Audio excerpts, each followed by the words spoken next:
Welcome to A Cup of Grace. I'm Wayne Hudson, and I'm here today with Kyle Summerall, and we're going to talk with Kyle about his function here at the Home of Grace, what he does, and how he became a part of our organization. Kyle, I'm so glad to have you with us today. It's nice to be with you, Brother Wayne. I'm thankful that, first of all, that you're a part of our ministry here at the Home of Grace, and I know from personal experience what an incredible job you do, but you can brag on yourself to these folks if you'd like.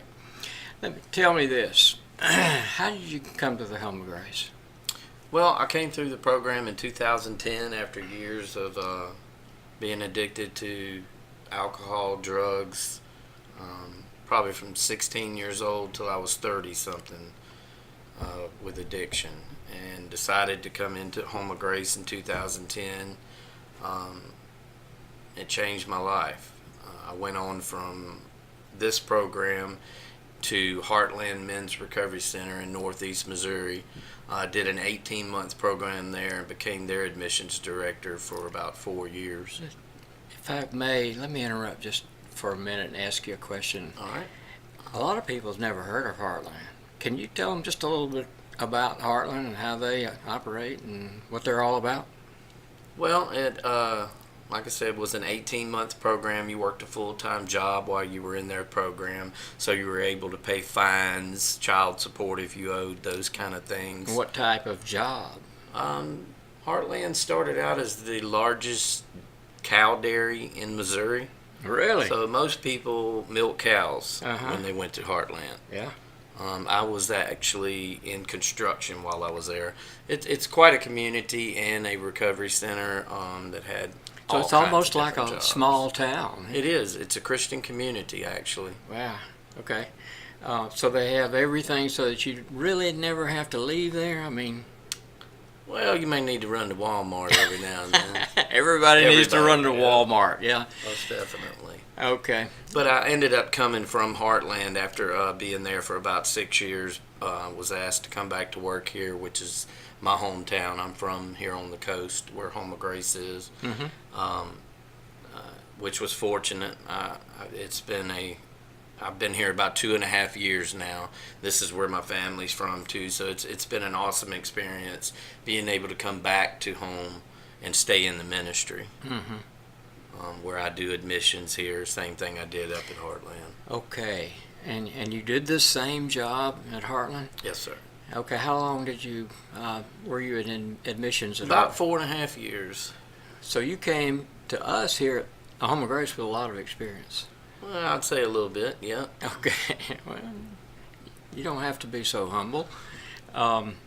If it's true, it's not bragging, right? Amen.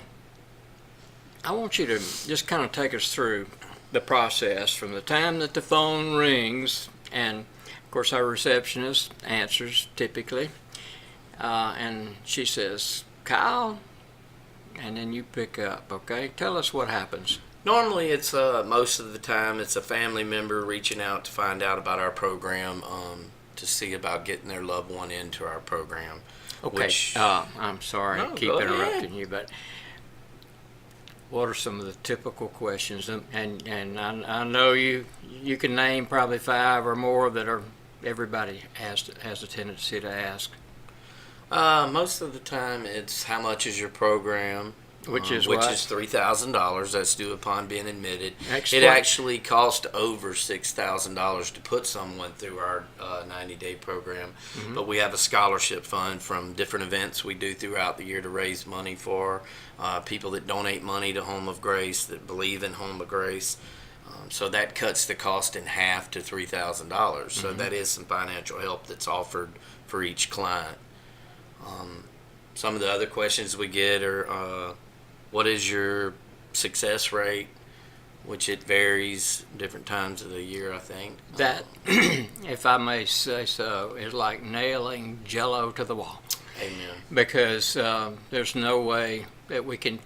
The question might be, well, what is your success rate for 30 days after, or 3 years after, or 5 years after, and so it's different Yeah. at every level. Most definitely. I mean, it's not so hard to track it from people that come into Home of Grace and actually complete the 90-day program. You can track that pretty well, but it's really gets difficult the further out of the program that they get.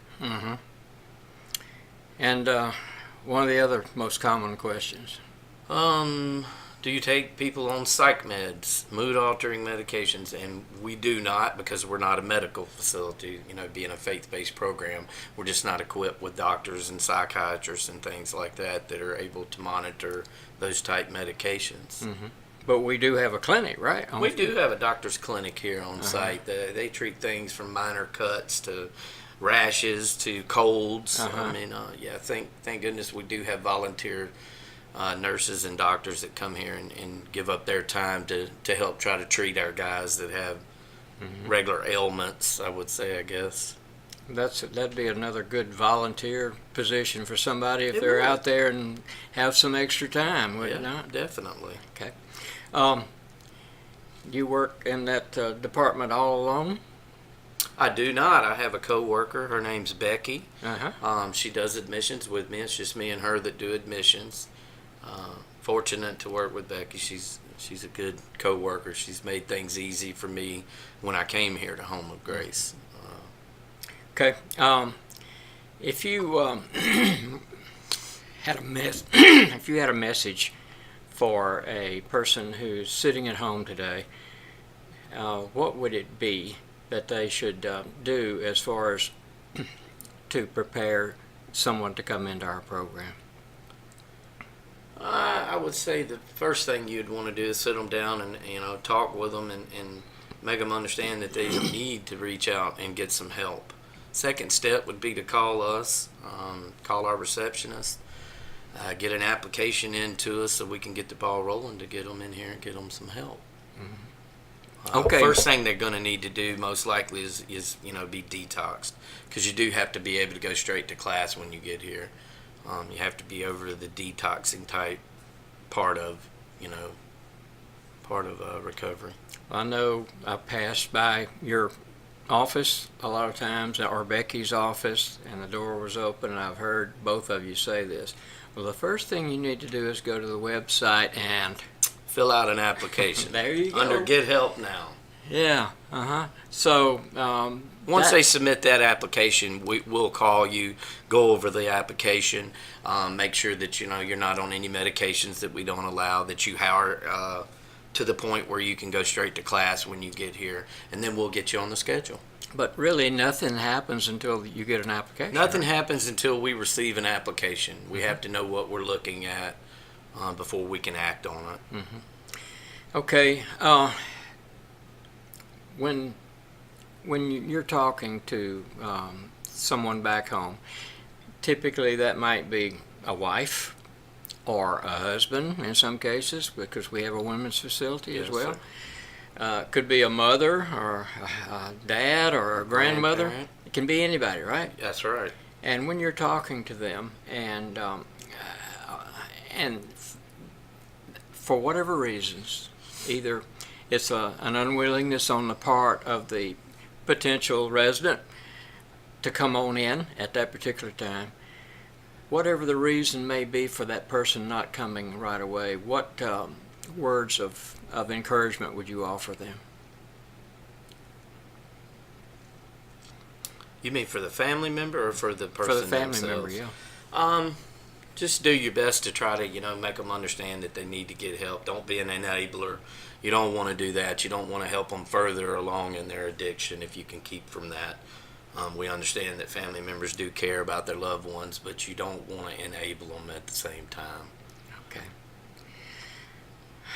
I don't know about the folks back home, but you've enlightened me on a couple of things that I didn't know, and I appreciate that, Kyle. And I appreciate what you do Well, thank here you. at the Home of Grace. I know there are a few people around here would be hard to replace. And I think you and Becky are two of those. It would be very We difficult appreciate that. to replace. And I want to get you back again sometime. We'll talk some more. But in the meantime, folks, that's the way it is. Kyle and Becky will would be the first ones that you have contact with when you call the Home of Grace. So it's good that you know these folks and that you kind of know what to expect when you call. Thank you for being with us today, and we'll see you again next time on A Cup of Grace.